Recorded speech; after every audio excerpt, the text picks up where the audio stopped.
So this session will primarily focus on the 80-20 rule.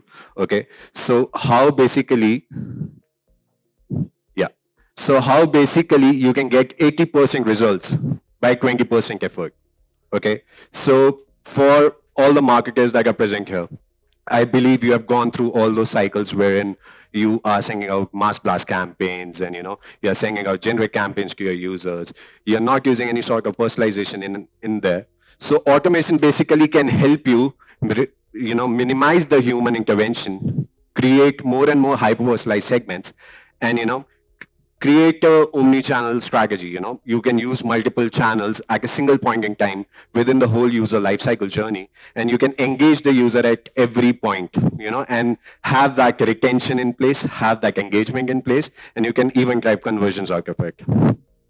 So this is how the conventional marketing looks like. This is how an automation cycle looks like. Okay. So in the conventional marketing, you'll go through a segmentation phase. You'll have a list of audience available with you, either in your backend, either that's something that's being derived from, the offline surveys. And then you basically do a time frame selection wherein you basically decide what time you should reach out to the user to. It need not be driven by the behavior of the user. Rather, it can be any time. Okay. Then manually create campaigns. You have to manually create campaigns and send it to individual users. And then you have to track performance separately. With automation coming into the picture, all you can do this is by creating a simple workflow wherein you can set a trigger event. Okay, a trigger event can be anything that can be derived out of a user behavior. It can be anything that's a combination of user characteristics as well as their behavior. For example, if you want to engage your loyalty customers, you want to engage certain members that are categorized in your business, and you want to basically assess a specific user automation cycle that's triggered basis their behavior. You can simply do that through automation, wherein you can set a trigger event. Then you can create hyper-personalized campaigns wherein you can place certain aspects within the campaigns itself. You don't have to create it manually every now and then.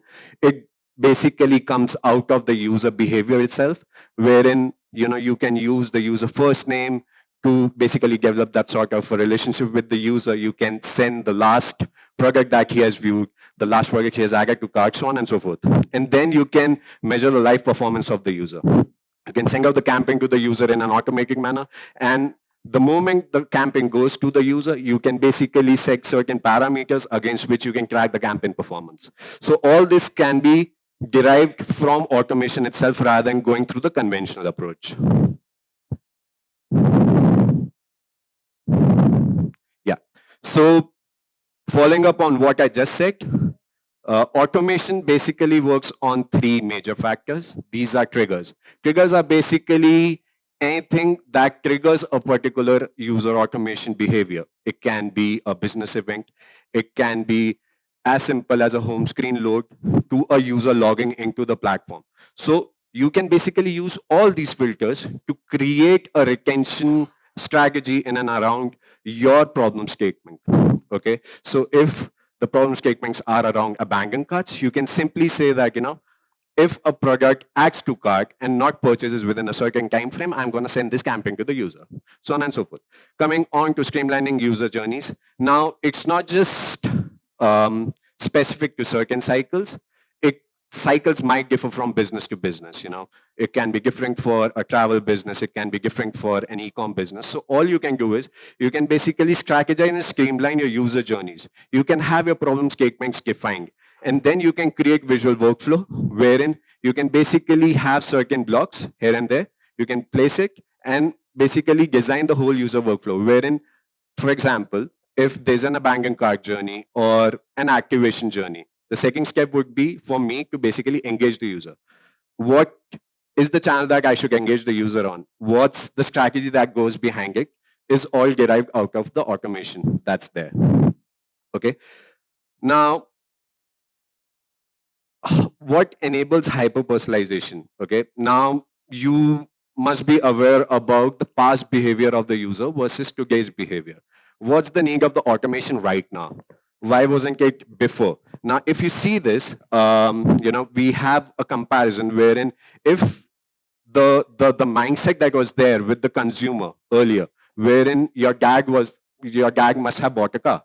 What was the, what was the scenario then versus what's the scenario now, has basically brought the need for the automation. So I'll basically pass on the baking to Samat. Yeah, So, thank you so much. So, yeah, just as an introduction again, I'm Samarth and I lead acquisition and retention at Apna Club. And we are like quite robust users of like quite, we use WebEngage quite extensively. I want to understand from this audience right now, like how many of us like use automation tool or WebEngage? Right, quite a few. And from like, so in terms of integrations, right, I want to understand like how many of you have everything integrated. So for example, you've got an SMS partner, we got, let's say WhatsApp or like call APIs going through WebEngage, just by a show of hands, just, understand adoption. So out of the entire set, only two people do it. So I think that's what, what we are primarily trying to achieve with, WebEngage, basically to drive consideration among the users, right? So initially what used to happen before was that the entirety of the sales funnel, right, was driven by a single person or the salesman, which was basically like the consideration and the final decision of buying a product. Whereas now, how the like the how the tilt has been made is that the entire product or the nudging journeys through WebEngage or your automation tool basically bring the user from an awareness stage to a consideration stage, and then they basically the user makes the final decision like based on their understanding of how what is the value the product is basically giving out. um so yeah, so this slide basically just tells us about that only. So initially we used to kind of move ahead, like this is the phase of a sales cycle, and then uh, what we are currently working on is like the awareness and consideration stage in like modern marketing, whereas earlier we used to kind of only figure out consideration decision. So we can move on to the next one.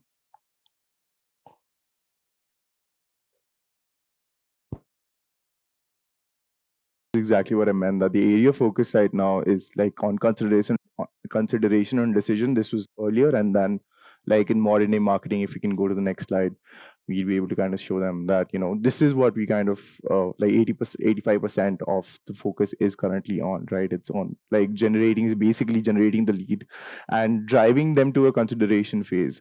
And because right now, like in most markets, a lot of like a user would have multiple options to like buy the same product. They would essentially be able to make a decision on themselves based on what are the pillars of that particular industry. So in our industry there are like three pillars: is service, assortment, and price. So I think whatever better mix the user is able to get or derive from a particular business, they would be able to make the final decision based on that. But as a marketer, I think like till the consideration phase is what you kind of want to drive the user to. So if we can kind of move on to the next slide, I'll have like a example over here. So how do we kind of have a more personalized or hyper personalized journey for a user, right? So for example, if a user is come into the funnel, and let's say we've like decided, so a product like on a platform could be anything, right? Could be from like activation user or retention user. In this case, what we are doing is that we like, so if there's a product like that's happening, right, so we're testing over here if it's a first time user or a second time user, right, or is a returning user. And based on that, we are going to like tailor our communication accordingly. So a first time user would have to be treated differently as compared to a retained user, and that would be, let's say, from, let's say, a tonality perspective, or you might have a different coupon for for a retaining or an activating user. So that is the point of difference that you want to kind of incorporate into your marketing mix, and you can automate the entire flow, right? So for example, if you're doing it manually, if you're manually sending out push notifications to a set who did, let's say, who added a certain product or like clicked on a certain product, and they want you and you want the next step to be add to cart, right? So you cannot just go ahead and like do it for every segment. And that's where the automation workflows come into place, and then you have to set these logics up. Of course, it's just a small snippet of it, slightly more elaborate logic to it, but like on a fundamental level, that's what you want to do. Yeah. So yeah, that's just like an example of what kind of the kind of numbers that you can like expect from, let's say, an automated personalized journey, right? You'll see that with personalization at least you'll see a 20% like lift in terms of conversion rates, as opposed to your normal spray and pray journeys where having generic messaging for the entire user base. So I mean, that's from my experience, and I think even from industry standards is what we've seen before. And that's an example of like one of the examples of the communication that we send out to our users. We can move on to the next one. So yeah, so what if like you were able to kind of bring in the like so in my previous example, right? So we mentioned that initially the salesman basically used to drive home the sale, and in today's marketing, what we're doing is that we're driving them to the consideration phase. How do we kind of come to a hybrid model where we're able to kind of generate more sales automatically from a user, which also helps them to reduce overall CAC for a company when you're like taking away the sales agent like forever. So basically, Swiggy, you cannot expect Swiggy to, give you a call if you're like a card abandoner, right? Would not make sense. So that's basically what you want to move ahead, like for consumer-based startups or even like e-commerce startups. So like we'll just talk about that.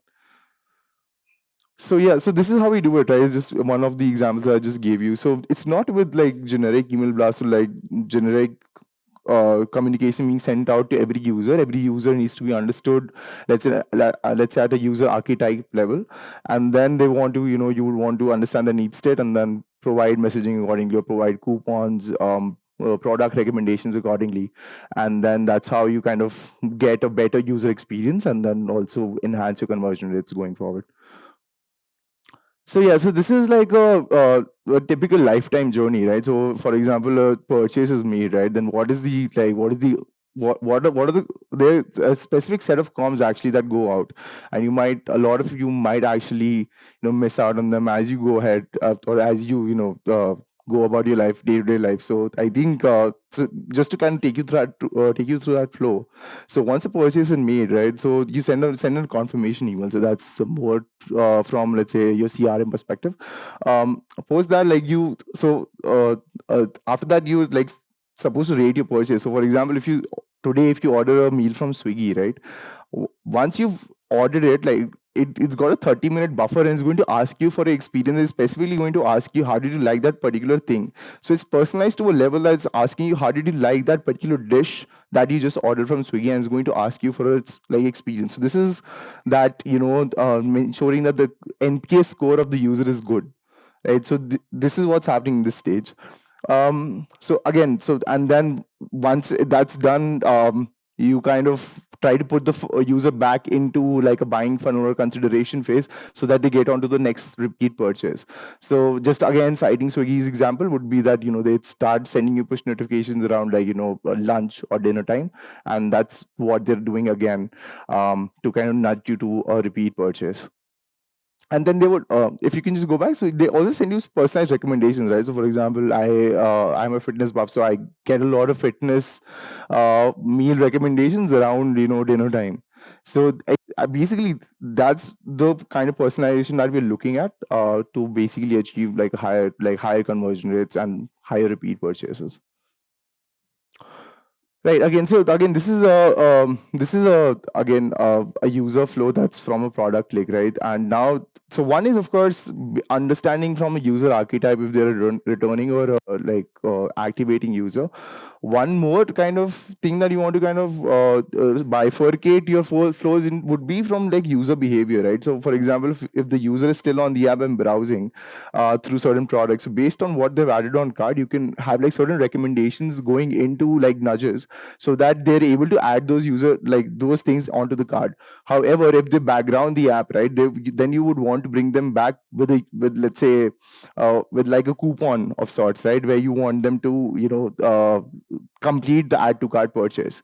So that's what's happening over here. So that's the product leg, and then we're trying to understand if they're a first time user or not, and then we're seeing that if, the application is background or not. So if the application is background, then we have a separate set of like push notifications or communications going out.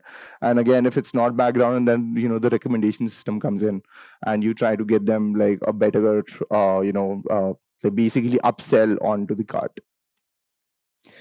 Yeah. So, essentially, again, this is just just coming on to this example, right? This is how you basically like personalize a message. So all of these systems, right? So the first name, these are basically placeholders of the names against the user IDs that you collect, and then that's how you essentially customize the message. So over here, if you see that's product name, so that would give you the name of the product that's going to be sent out to the user based on the last product click onto the app. So that's an example of like personalization, of how user personalization happens, and then these are like relevant metrics of what can you expect, like what is the lift you can expect from them. Yeah, so again, so just coming back to like automation versus operations, right? So everybody operates, let's say, in a marketing team, right? So everybody, if you're a retention manager, you would be very hands-on with the product, and you cannot be expected to, as the business grows, you cannot be expected to, let's say, send out personalized messaging to like 100 different cohorts, right? You would want to automate that process. So you need to kind of create a workflow like based on certain logics, right? That will help you achieve like a very optimized workflow, so that you can achieve so you can like spend more time on strategy and less time on operations and processes. So that's basically that. So also one more thing, like what I've noticed is that once you start creating content for a journey, right, it becomes like you'd be able to like create more coherent content ideas when you're doing it at one go, as opposed to, let's say, doing it at an ad hoc day-to-day basis. So that would also give you that benefit, like, let's say, like in CTR going ahead. Right. So, these are basically the triggers, right, that you can have, and like I'll let Yatharth take these up, and if there are any examples, I'll like pitch in. So continuing to what Samarth was saying, you know, so these are the few pillars that you can basically design your automation strategy on. The first one is basically the triggers. Okay, what are triggers? Triggers are basically actions that are gonna trigger a particular automation. A trigger can vary from one user cycle to another user cycle. Okay, so categorizing it into acquisition, you know, a new user onboarding, a retention model or an engagement model or a win back strategy. For all these strategies, there would be different workflows, you know, like for a welcome journey, the user sign up would form the event trigger. Okay, that will be the action basis which the automation would be triggered. Similarly, a post purchase cycle, you know, the example that you saw, it will basically trigger once the user makes the purchase. How are we engaging the user to get back on the platform to drive the purchase? So this basically forms the base of your automation strategy as to what will be the action basis which the automation will be triggered against a particular user.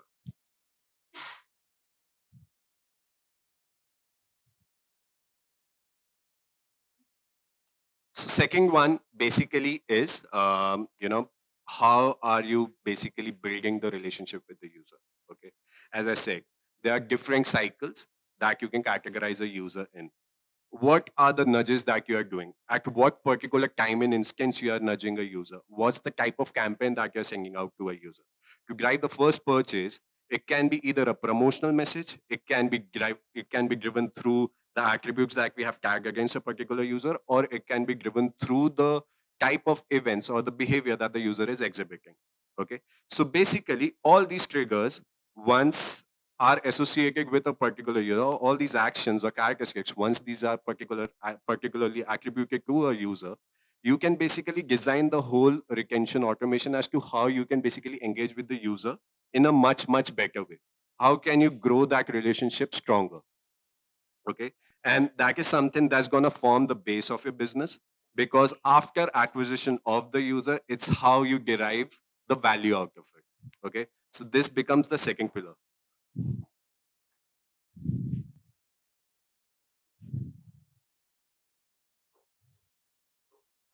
Third one is leverage omni-channel strategy. Now you have decided the workflow. You have decided what are the type of messages that you're going to send the user. But what's going to be the channel? Which channel are you going to engage the user on? Okay. For example, if a user is on app, the best channel to reach out to a user would be push notifications or in-app notifications.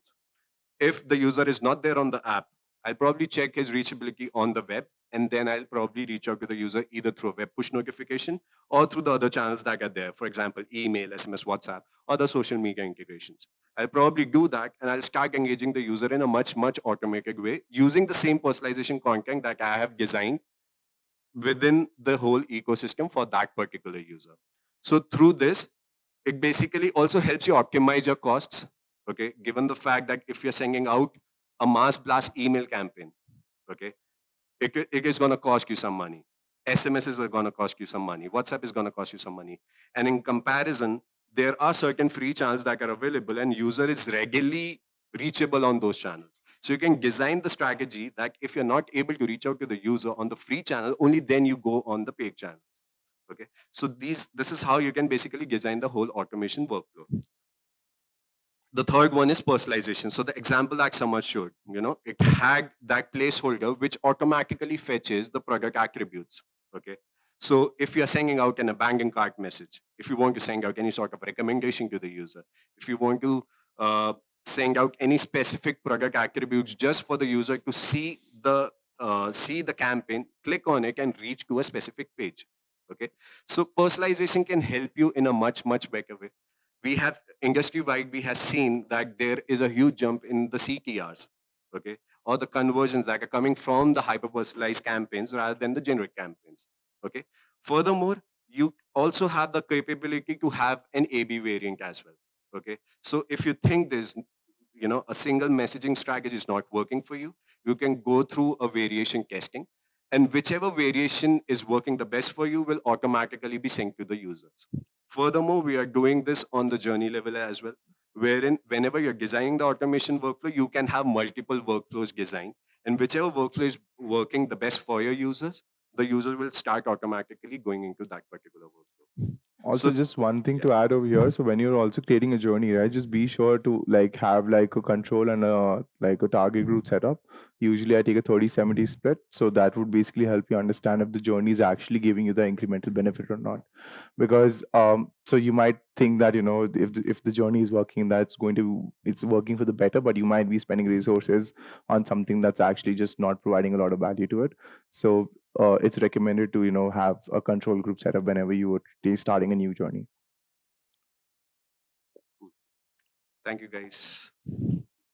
Right. Any questions? Hey.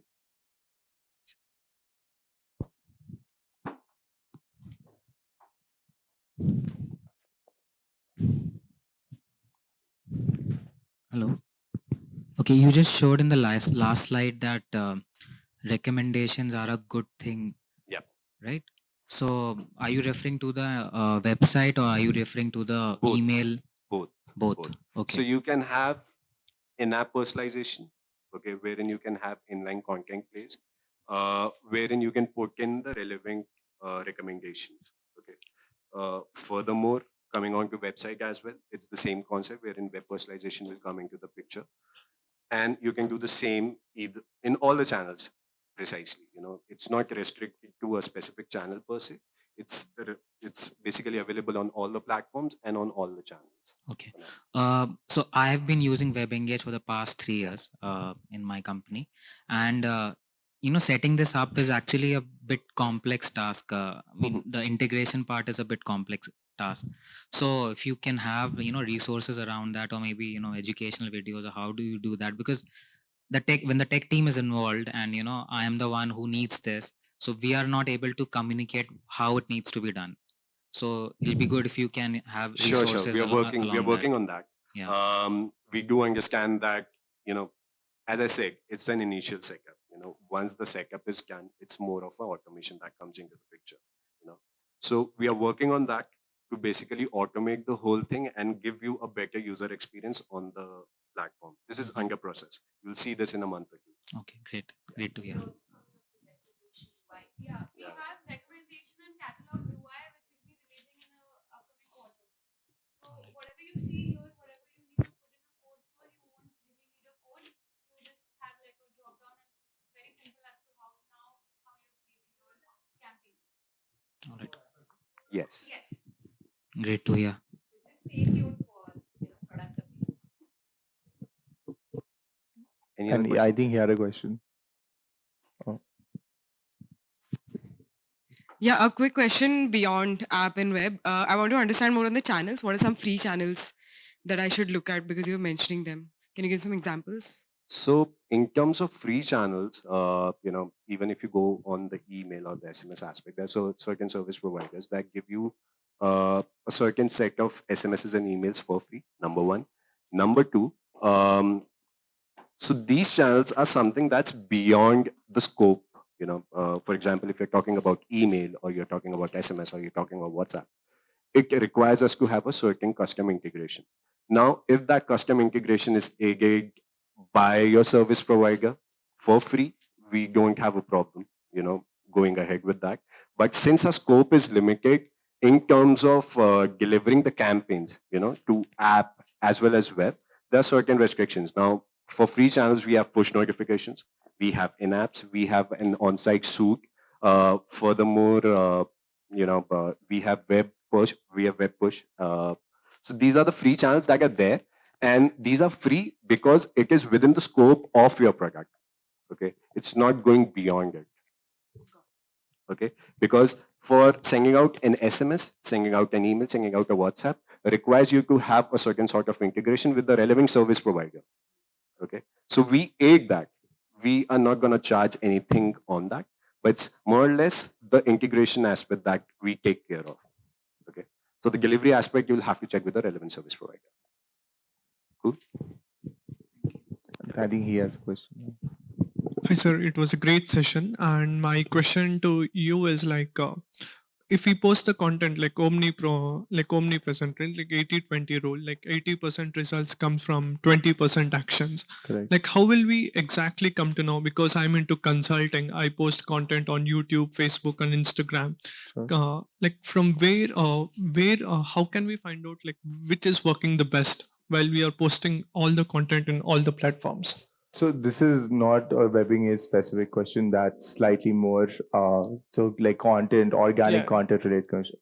Is that right? Yes, right. So yeah, so I think you can basically benchmark. So whatever you're posting on, let's say YouTube or Instagram, right? So you get audience insights within for each post, and then you can see what's the engagement that you're trying to drive from it, right? I think that's what you probably look for, engagement.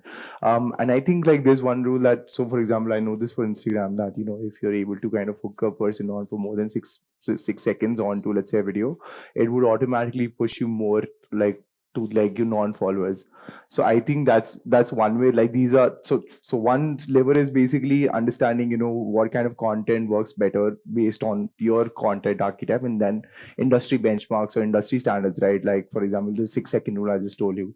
Another thing I think is, so I think whatever are the new products, let's say you do YouTube, right? So YouTube's got those new short video contents that it's trying to push more. So whatever is a new like product update, right, on a particular platform is going to try to push it more. And I think you should like definitely experiment with that to like increase reach. But like as at macro input levels, one would be benchmarking your own content and trying to make it better.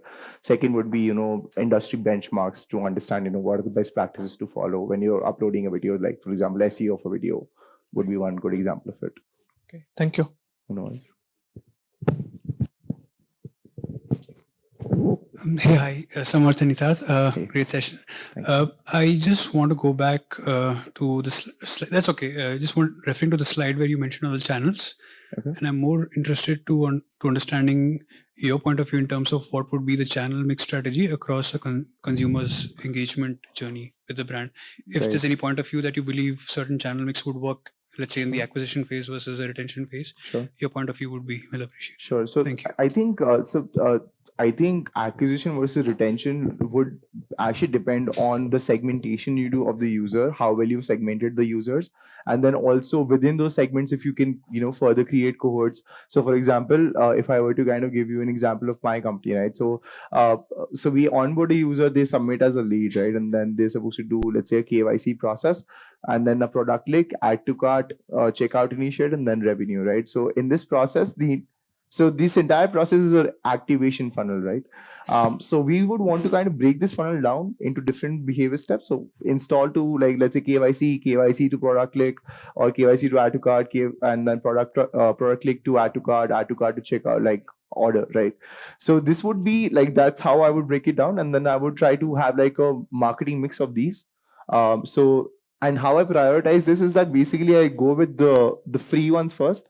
So I go with push notification in app, right? So I try to bring in a conversion through that. If I'm not able to do so, then I try to bring in more expensive channels, which are basically SMS and WhatsApp.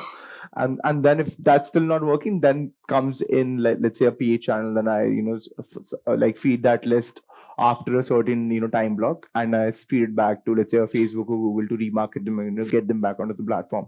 So based on where that user is and where that user is in the product journey, and then which user, like where is that user basically belonging in which cohort, based on that I would tailor my messaging and then optimize it for cost.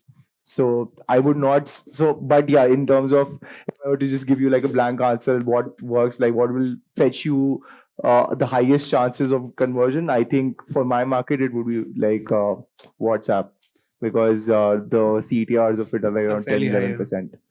So that would definitely work Fair enough, yeah. better than the other channels. Yeah. Thank you. Hi. I wanted to ask a question on one particular topic, Sure. which is part of the customer journey. Sure. So I'm part of a e-com firm.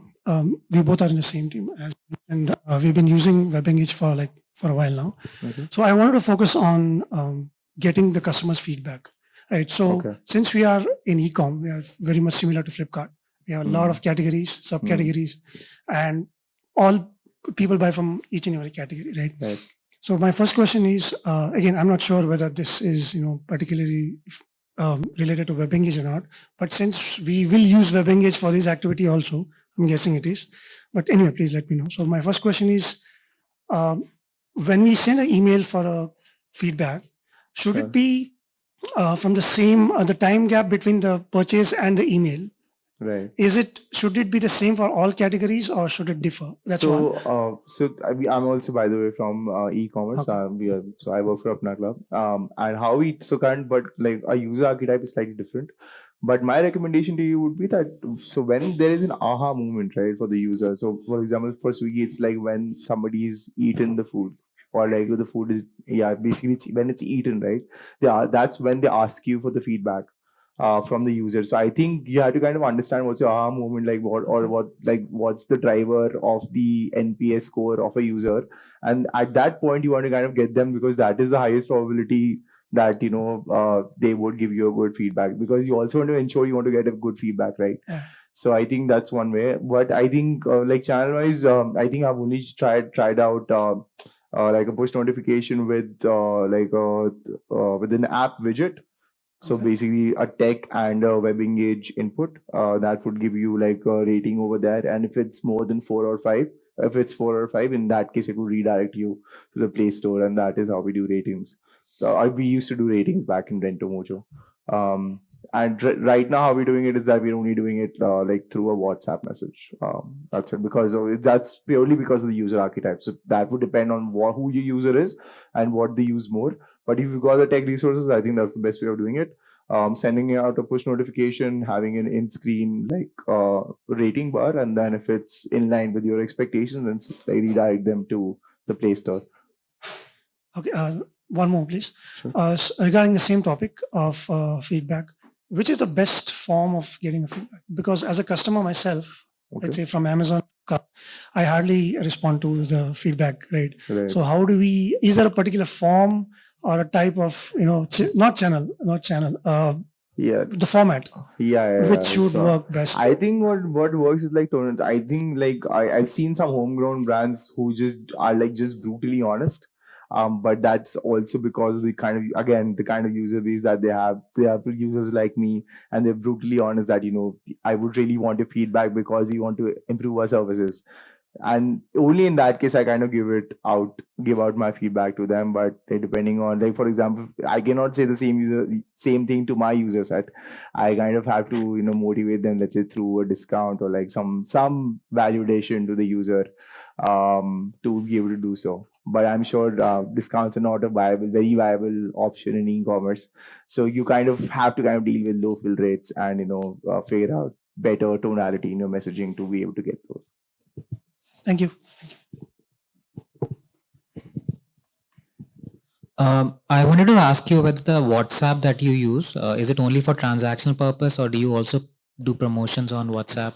So we use WhatsApp very interestingly. So we've got an entire onboarding journey through WhatsApp because of a complex KYC process. So when somebody comes in onto the app, they sent out a message that says that okay, like these are the steps that you're supposed to do to be able to like do your KYC. And then we also send them like a short link for a YouTube video that explains to them that how you can do the KYC process. And then in different phases of the funnel, we also show them, for example, if you want to like get a repeat buy from a user, what you would say that is that like through Apna Club you can also grow your business because you got XYZ brands and then these people are doing so well.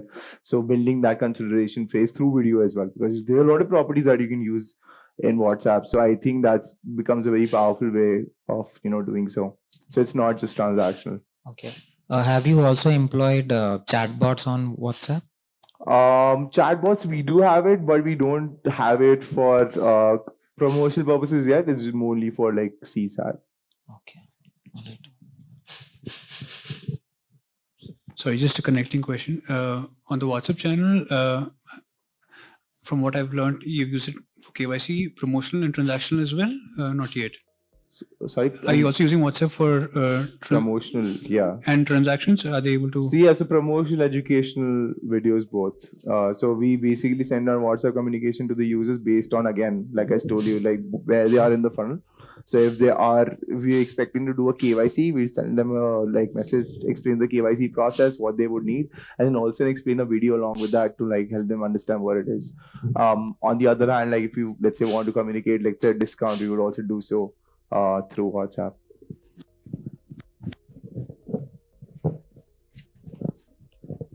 Right, thank you. Okay, one more.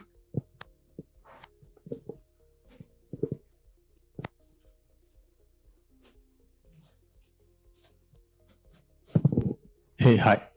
So my question is, in a super app setup, okay, when a user is exhibiting the behavior of multiple cohorts or segments, right? And the app wants to pitch multiple businesses. Let's say take a case of PhonePe. User is booking movie tickets also, bus tickets. So the system may want to send the communication for everything or is putting user in multiple journeys, but you don't want to spam the users with multiple PN or SMS or emails, right? How do you prioritize the communication? So you can have like a journey priority first. So when you're setting up your journeys, you can have a journey priority logic on a user set. That's one. Second would be that basically understanding what's important for you, right? Like, of course, there are business goals. For example, if there is a new service that you want to kind of push, I think that is how you'd want to prioritize it in my mind, because if he's already buying all of that stuff, then he already has like a behavior instilled onto the app. So I would actually not recommend sending out nudges as long as he's doing that behavior. Once he deviates from that behavior, that's when you kind of start doing those nudges again, because that would save you a lot of bandwidth as well.